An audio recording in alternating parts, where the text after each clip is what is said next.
Thank you very much, Nadav. I think what's particularly interesting about Nadav's talk is we often forget how interrelated these cybersecurity and physical security sides have become. And I think that obviously somebody who gets up every morning and goes to work and is faced with that reality is probably reminded of that continuously. So I definitely thought that that was something eye-opening, worth thinking about. I think in the battle to keep our citizens safe, regardless of what country or countries we happen to be located in, it's often important to remember how useful having both cyber and physical working together can be. So thank you, Nadav. That was a very interesting talk. Our next speaker will be Dr. Ian Levy, Technical Director of the National Cybersecurity Center in the United Kingdom. Please join me in welcoming Dr. Levy to the stage.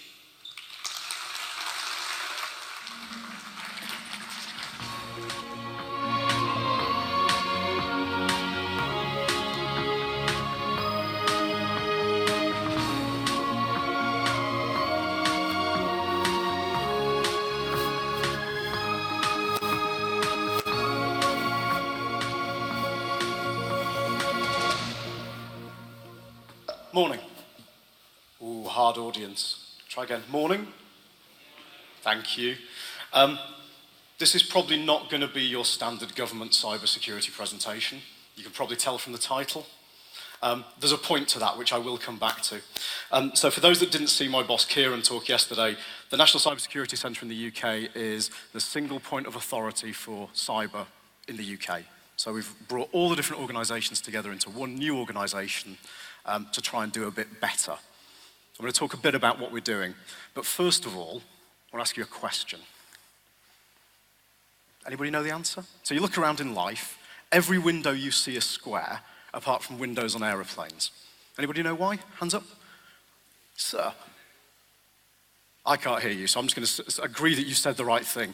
1950, 3 de Havilland Comet 1s exploded in midair. That's a bad thing for an aeroplane to do. Eventually, in Italy, they found some of the wreckage and found that there were diagonal stress fractures at the corners of the windows. And retrospectively, you go, oh, of course, it's root 2 has much stress and it pops. Ah, damn it, how did we not see that? What do? So you've now got a system with a fielded vulnerability, right? Aircraft industry takes a de Havilland Comet 1, sticks it in a big tank and fills it with water and drains it 1,500 times to simulate the cycle count and causally observes, oh look, cracks appear. Now what do? Because now you've proved the vulnerability. Well, in the aircraft industry, they go, I know what we'll do. We won't build aircraft with square windows anymore. That's a good start. And we'll put extra monitoring in place, we'll put buttresses on the diagonals, and we can make the system safe by reducing the harm. What do you do in cyber? If it was the same thing, you'd give it a really cool code name, like certain death, and run around panicking, saying that everybody was going to die the moment they got on a plane. We have a language problem. If you do what the aircraft industry does, you can go do this. This is a graph from the FAA. I call it the chance of dying when you get on a plane graph. They call it something better than that. Broadly speaking, and this is broadly speaking, what this says is, in 1970, if you got on a plane, you were relatively likely to be in an accident. And if you were relatively unlikely to survive. By 2005, by following a harm reduction strategy, if you got on a plane in 2005, you're relatively unlikely to be in an accident. And if you are, you're relatively likely to survive. That's harm reduction, not vulnerability reduction. And I think that's what we should be doing in cyber. We should be working about reducing harm of attack, not panicking about vulnerabilities. This is the first public exposition of a buffer overflow I can find, right? It's from 1972. So in 1972, the first time somebody said buffer overflows are a security problem.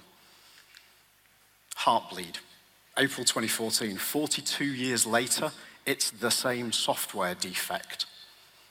If we can't fix buffer overflows in 42 years, I think we should probably stop trying and do something else. That strategy is not working. Everybody in the room knows 2 things about hackers, right? They wear hoodies and they are surrounded by strange green Java.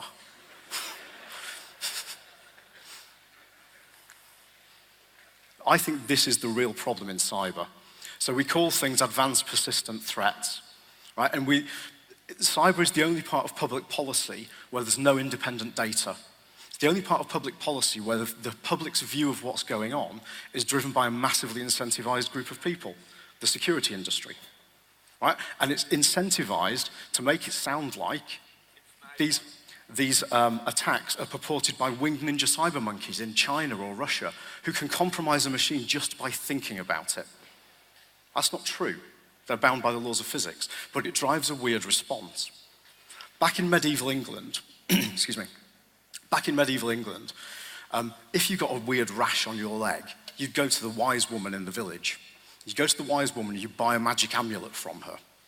And one of two things would happen. The rash would go away and you'd get better, in which case the magic amulet was awesome, or you die, in which case you didn't buy a big enough magic amulet.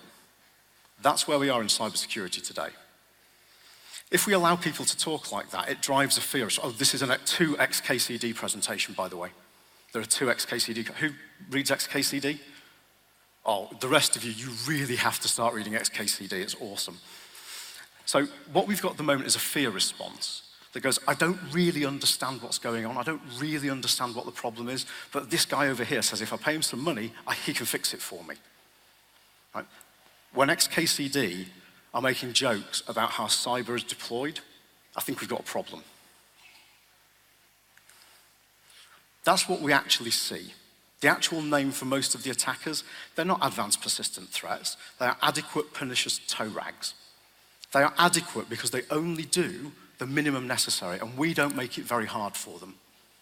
Right? Do not confuse technical sophistication with level of impact. They are totally different things. If we are honest about how most of these attacks work, if we are honest about the technical capabilities that most of the attackers use, we can do something about it. We can change the conversation so it's much more about risk management and much less about hype and emotion. This is an awesome document. This is the new National Cybersecurity Strategy for the UK. I got into trouble for saying last time that it was not completely crap. Right, for a government document, it's actually pretty good. It's 80 pages, and it talks about what we're going to do. I'm going to talk about one strand of what's in there, but it's a much more interventionist strategy. We've said instead of sitting for 10 years, which is what we've done, going, you should all do better, and you should all share information, which provably doesn't work, we're going to actually go and do something. So I'm going to talk about one strand of our strategy. It covers everything. It covers skills, it covers making the economy better, it covers offensive cyber, and it covers what I'm going to talk about, which is active defense. Before I do, all of these attacks, we give people advice. Again, this is my second XKCD cartoon, which is security advice. Can everybody read them? There are some of my favorites on here. So my favorite is use a two-factor smoke detector. Always use prime numbers in your passwords. Change your maiden name regularly. I think that one's awesome. Right? We give bad advice. Here's my favorite piece of bad advice. Right? Hands up if you've been told, don't click a link or open an attachment in an email unless you trust the source of the email. Hands up. Everybody's got to put your hands up. Come on. Stay awake. It's not that bad. It's really, really, really dumb. How do you trust an email? Hands up if you know how to garner trust in an email. So there's got to be somebody who knows how to read internet headers. Come on. Somebody must be able to do it. I reckon I can do it about 90% of the time. Right, do you want to see what it looks like? This is for one message between me and somebody else that went, thanks. They're the headers. Go for it. Knock yourselves out. See if you can work out if that's a trustworthy message or not. Right, that piece of advice is monumentally stupid because the average person cannot do it. And so it just reinforces this fear response. So how about we do something else? Everybody, hands up if you know about Demark. Anybody? So it's a protocol that allows a domain owner to take control about who can send email from that domain. These are two Demark records we've put up. So the first one basically says if anybody tries to send email from @gov.uk, don't deliver it to the end user, deliver it to me instead. Right, so these are spoofs. On the first day we turned that on, we got 58,000 spoof emails. not delivered to the end users, delivered to us. All of them were from taxrefund.gov.uk. On the second day, we got about 58,000. On the third day, we got 4, all different. On the fourth day, about 58,000, and then from then on, 0. They've gone somewhere else, because those spoof emails are not being delivered to their victims. The second one is Her Majesty's Revenue and Customs, which is our tax authority, which is the most phished brand in the UK. 300 million spoofed emails will not be delivered because of that one DNS entry. That's pretty awesome. Let's talk about harm reduction. So we've been doing some experiments, doing 3 things. If you spot phishing anywhere in the UK, physically hosted in the UK, we'll go take it down. And by take it down, I mean email the hosting provider saying, hey, you're hosting phishing, please stop it. If there's a web inject in a piece of UK infrastructure, we'll go take that down. And then anything government branded anywhere in the world, we'll go after that too. And you can see the numbers. So before we started, phishing in the UK, a phishing site physically hosted in the UK would last about a day. Now it's about 45 minutes. That's harm reduction. The chance of somebody clicking the link doesn't change. The chance of them being harmed when they do does. Like, if you approach this in a different way, you can have simple things can have a big effect. Recursive DNS is my friend. So we have built, a public sector scale DNS. So all of public sector in the UK will use our DNS service. And if you try and resolve something that is bad, you don't get to go there. It also generates huge amounts of data about what government's doing, what government systems are doing, what they're trying to contact and why. And so we can start to build data at government scale to say, this is what the world looks like. As part of this program called the Active Cyber Defense Program, this is all on our website. You can go to ncsc.gov.uk and read about this. But there's some interesting things there. At the bottom is that DNS system.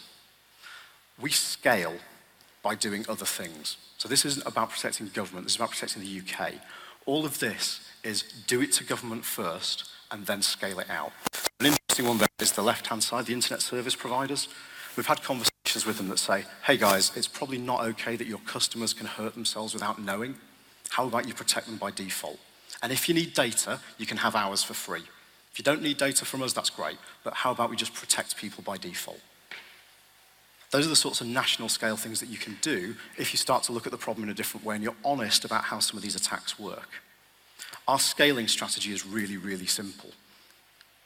It's point and laugh. So let's say we get Demark on every government system by the end of the year. I can then point at all the other sectors, the retail sector, the banking sector, and go, hey guys, look, we're stupid, we're government, we could do it. How about you guys do it too? And because all of this data is public, I can generate it, I can analyze it, and I can make evidence out of it in public and help people make better investment decisions. So we're going to do more of this and less of this because this one works, this one doesn't. The end of the strategy is all about this.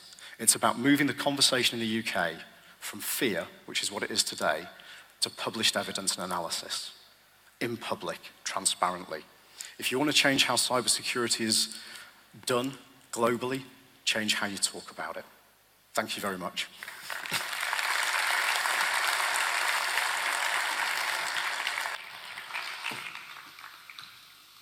Thank you, Ian. That was fantastic.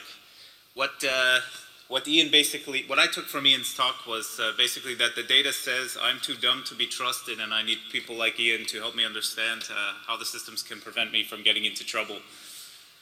So that was a very interesting talk. You know, one thing I noticed yesterday, I arrived right around lunchtime, the middle of the day. I didn't manage to get lunch, as I'm sure many of you also waited quite a while, didn't manage to get lunch. But it made me think about how much this conference has grown. This is my 4th year up on the stage here in a row, and each year the conference has gotten not only larger, but has included a more and more relevant crowd. Each year, the networking, the crowd that's attracted, the attendees, the speakers, are more and more relevant and involved in many of the critical issues that we as a security community are dealing with on a regular basis. So it's really quite a pleasure to be here. Our next speaker is also a repeat speaker. He's been here in the past. He's someone who I've known for a long time, since my days when I lived in the US. And despite the fact that he's known me for a while, he agreed to speak on the panel that I'm chairing. So I do appreciate that. Ian's right, tough crowd, that's all right. So without further ado, I'd like to bring up our next speaker, Dr. Douglas Maughan, Director of the Cybersecurity Division, Science and Technology Directorate, Department of Homeland Security, United States.